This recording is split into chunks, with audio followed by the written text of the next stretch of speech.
Você já parou para pensar que o dinheiro na sua conta bancária pode, na verdade, nem sequer existir? Não estou falando assim de alguma conspiração maluca ou de um enredo de ficção científica. Estou falando disto literalmente. Se todas as pessoas entrassem amanhã e exigissem o seu dinheiro em espécie, todo o sistema iria desmoronar numa questão de horas. Porquê? Porque o dinheiro simplesmente não está lá. Isto não é um erro nem uma falha aleatória. É assim que o sistema financeiro global está construído. Um design inteligente que existe há séculos. Se chama Sistema Bancário Fracionário e é a força oculta que impulsiona dívidas, inflação e a ilusão de riqueza que todos perseguimos. Fique comigo, porque uma vez que você entender como isto funciona, verá que o dinheiro é baseado em promessas que nem sempre podem ser cumpridas. E acredite que isso vai mudar para sempre a forma como você olha para o saldo que está na sua conta. Vamos voltar a um tempo muito antes dos smartphones e dos aplicativos de banco digital. Imagine a Europa medieval, um mundo onde o ouro e a prata eram o único dinheiro de verdade. Se você fosse rico, guardava moedas em um baú pesado ou carregava joias preciosas para trocar. Mas carregar sacos de ouro não era só inconveniente, era perigoso. Os ladrões andavam por toda a parte. E então as pessoas começaram a deixar os seus valores em ourivos que tinham cofres fortes e seguros para protegê-los. Em troca, o ourivos te dava um recibo, um papelinho de papel que prometia que você poderia voltar e pegar o seu ouro a qualquer momento. Logo, as pessoas perceberam que não precisavam de andar a carregar ouro pesado de jeito nenhum. Elas podiam simplesmente trocar esses recibos uns com os outros. Afinal, o papel representava o mesmo valor e era muito mais fácil de manejar. Agora é aqui que as coisas ficam espertas. Os ourivos notaram algo interessante. Quase ninguém vinha reclamar o seu ouro ao mesmo tempo. Se eles tinham 100 clientes com depósitos, talvez apenas um ou dois aparecessem um determinado dia para pegar o seu ouro de volta. Isso significava que a maior parte do ouro ficava lá, intocada no cofre. Então estes ourivos tiveram uma ideia. Por que não emitir mais recibos do que o ouro que eles realmente tinham? Se eles possuíam 1000 moedas de ouro, podiam emitir 2000 recibos. Eles podiam emprestar estes recibos extra para as pessoas e cobrar juros sobre eles, lucrando com o ouro que nem existia. Contando que nem todos aparecessem ao mesmo tempo pedindo as suas moedas. Isso, assim ninguém iria perceber. Eles estavam basicamente criando dinheiro do nada. E isso não era apenas um pequeno negócio paralelo para os ourivos, era algo revolucionário. No momento em que as pessoas começaram a aceitar estes recibos de papel, como se fosse ouro de verdade, o dinheiro deixou de estar ligado a algo físico. Tornou-se uma ideia, um conceito, uma promessa. Desse pequeno truque duvidoso nasceram os bancos como os conhecemos. Eles pegaram essa ideia e transformaram em um sistema completo. No século XVII, até os governos entraram na jogada. Pegue, por exemplo, o Banco de Inglaterra, e ele foi fundado em 1694, não para ajudar pessoas comuns, mas para resolver um problema da corte, da coroa. O rei estava afundado em dívidas, como já falei aqui no canal, por causa das guerras constantes, e assim o banco concordou em emprestar ao governo enormes somas de dinheiro, muito mais do que eles tinham nos seus cofres. E isto em troca de pagamentos de juros. E como é que o governo pagava essa dívida? Não com tesouros de terras distantes, mas com impostos coletados dos plebeus. Isto soa familiar, não é? Deveria. Já falei aqui no canal, porque é o mesmo sistema que os governos até usam hoje. Eles tomam dinheiro emprestado, que não existe de verdade, e esperam que as gerações futuras paguem a conta através dos impostos. Os Estados Unidos seguiram este caminho semelhante. Nos primeiros dias, os bancos americanos emitiam as suas próprias notas de papel que supostamente eram respaldadas por ouro. Mas assim como os ourivos, eles logo perceberam que podiam imprimir mais notas do que tinham de ouro para cobrir. Em vez disso, esta ilusão era exposta durante o que chamavam de corridas bancárias. Imagine só, multidões de pessoas em pânico invadindo bancos, exigindo o seu dinheiro só para descobrir que ele não estava lá. Bancos inteiros colapsaram da noite para o dia, ainda o ano passado, e você pensaria que isso seria o fim do sistema, não é? Não. Em vez de abandoná-lo, os governos dobraram a aposta. Eles criaram bancos centrais para sustentar a ilusão, garantindo que as pessoas continuassem a acreditar no dinheiro, mesmo que ele não fosse real. Agora, vindo para os dias atuais, porque o sistema bancário fracionado pode parecer um conceito abstrato e distante, mas é muito real, ele afeta você agora neste preciso momento. Imagine que você entra no banco e deposita $100.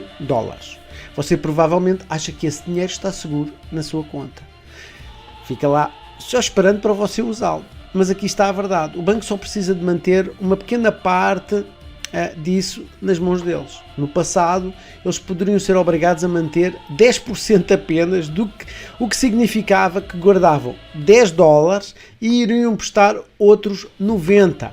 Alguém pega depois emprestado esses $90 para comprar mantimentos e o dono da loja deposita isso noutro banco. Esse banco guarda $9 e empresta 81. E este ciclo continua, com o dinheiro sendo depositado e emprestado repetidamente. No final, os seus $100 originais se transformam em quase $1000 circulando na economia.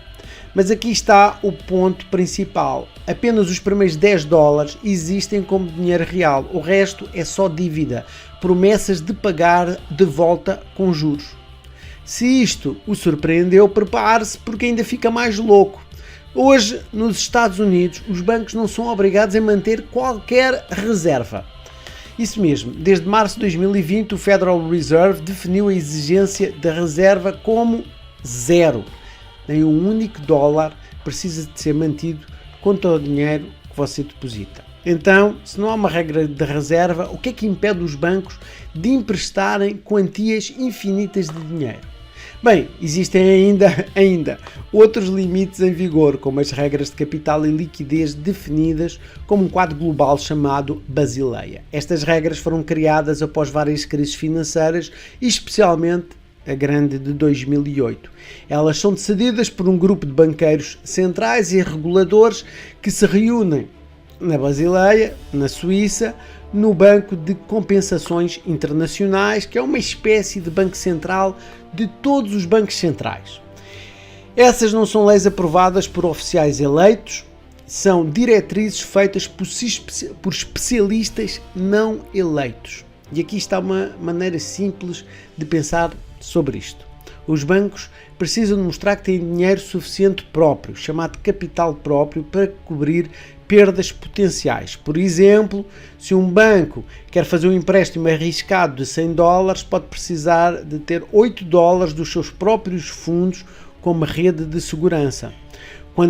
Quanto mais arriscados são os empréstimos, mais do próprio dinheiro eles precisam de manter. Além disso, os bancos precisam aprovar que têm ativos suficientes de venda rápida, como dinheiro ou títulos do governo, para sobreviver a uma crise de curto prazo. E estas regras supostamente evitam que os bancos fiquem muito imprudentes. Mas aqui está a grande mudança. Os bancos não apenas emprestam o dinheiro que você deposita mais. Eles criam empréstimos primeiro e então criam depósitos.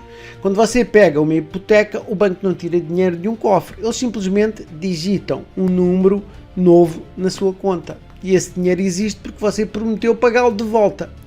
Só depois disso é que eles vão verificar se têm capital suficiente para cobrir o risco.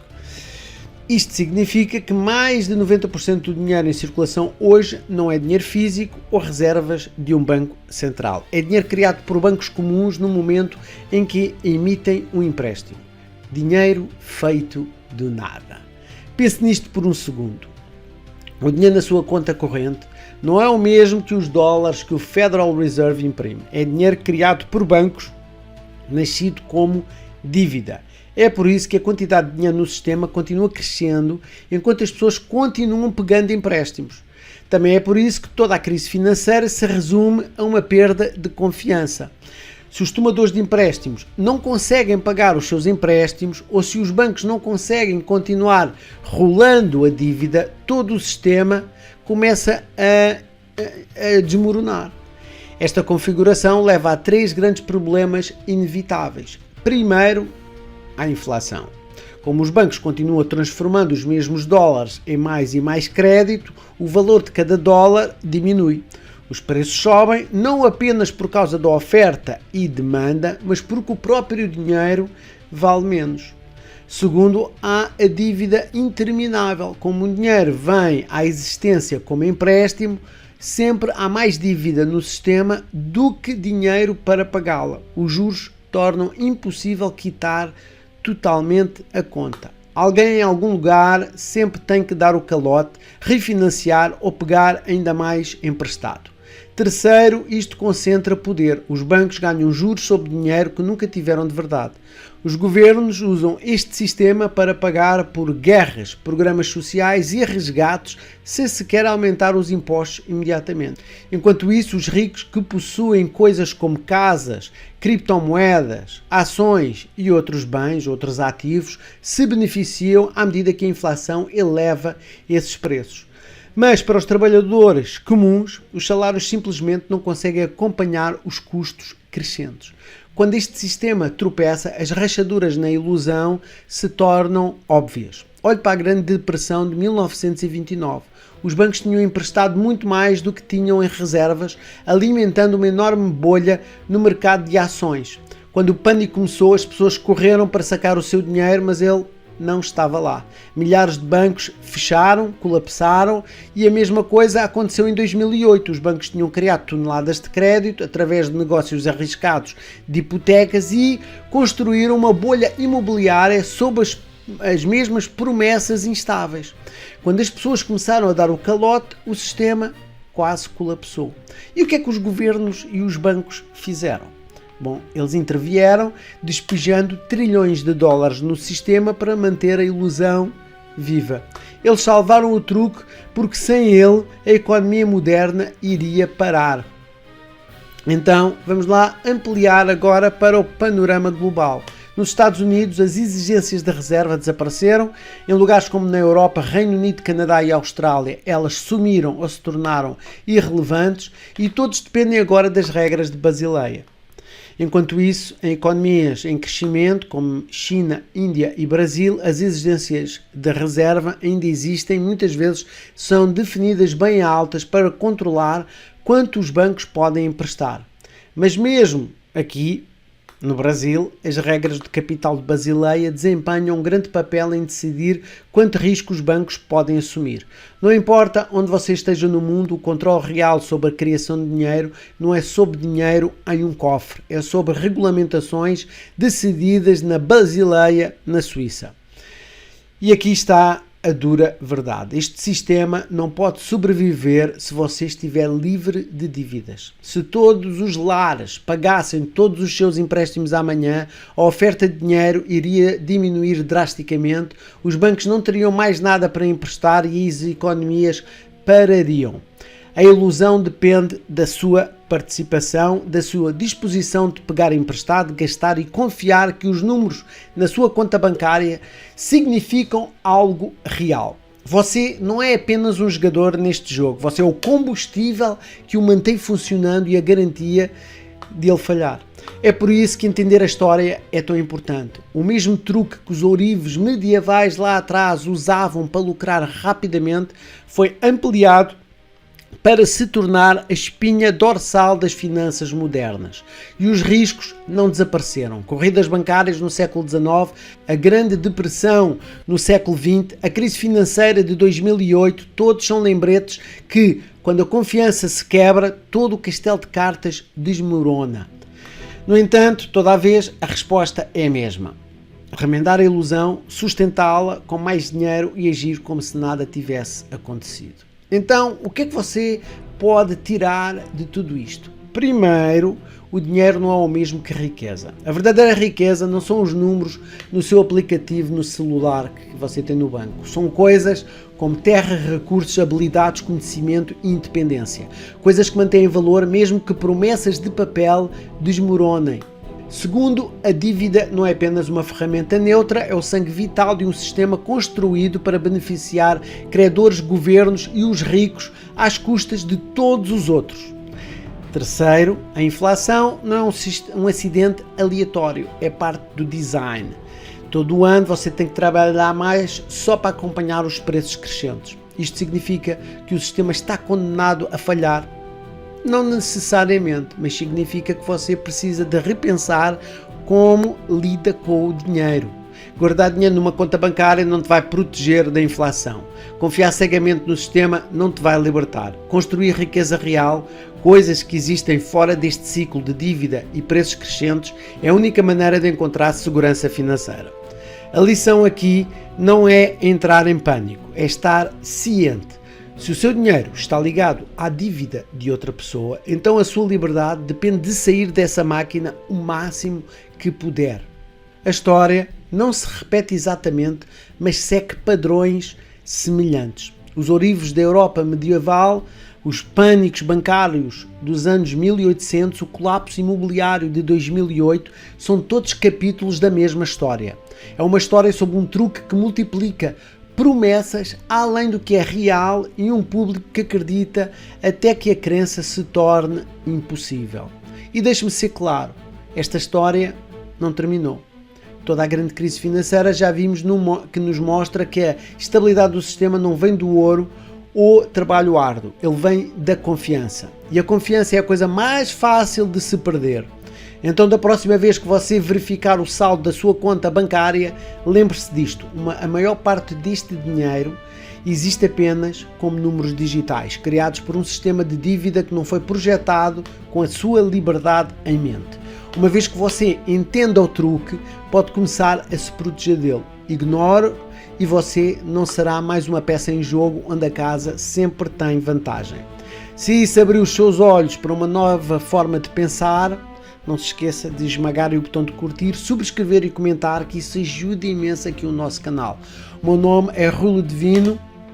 Obrigado por sintonizar aqui no canal Mentes Milionárias. Todas as semanas tenho aqui vídeos sobre o mundo financeiro, porque a história tem respostas. E eu estou aqui para ajudar você a descobri-las. Até amanhã para um vídeo sobre cripto e até lá tenha um resto de dia fantástico. Tchau, tchau.